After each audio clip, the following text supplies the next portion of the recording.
संगम नगरी प्रयागराज में होली से पहले निकाली जाती है हथौड़े की अनोखी बारात। ये परंपरा बहुत पुरानी है।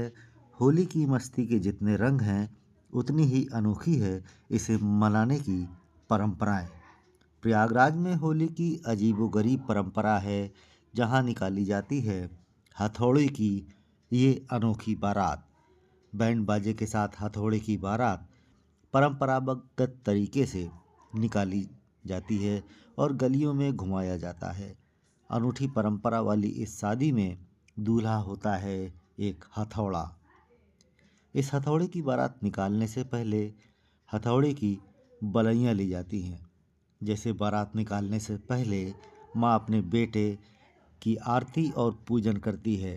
फिर शहर की गलियों में जैसे दूल्हे राजा की दिव्य और भव्य बारात निकाली जाती है, वैसे ही इस हथौड़े की बारात निकलते ही सैकड़ों लोग बैंड बाजे के साथ इसमें शामिल होते हैं। डांस भी होता है।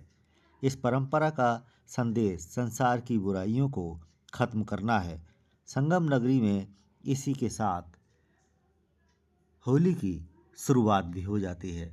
देखिए कैसी है ये हथौड़ा बारात।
हथौड़े की इस बारात को लेकर इसके आयोजक संजय सिंह ने क्या कहा, आइए सुनते हैं।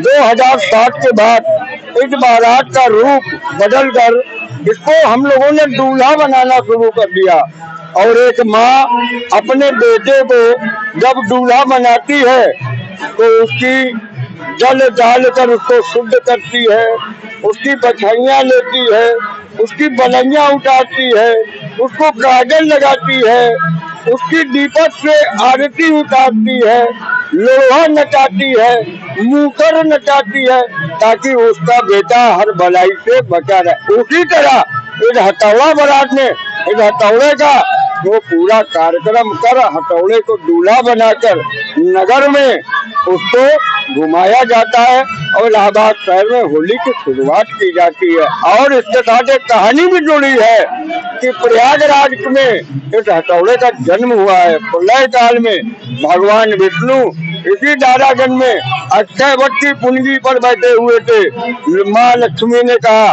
कि भगवान आप तो धरती का सृजन करें, तो भगवान विष्णु ने विश्वकर्मा को बुला के कहा कि विश्वकर्मा इस नगर का सृजन करो।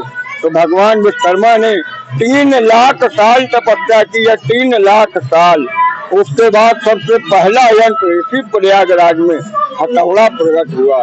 इसलिए इलाहाबाद के लोगों को ये हथौड़ा अत्यंत प्रिय है और होली के अवसर में हम लोग ये कह के हथौड़े की बारात उठाते हैं। आज से इस हथौड़ा बारात के उठने से प्रयागराज में होली का शुभारंभ हो जाता है।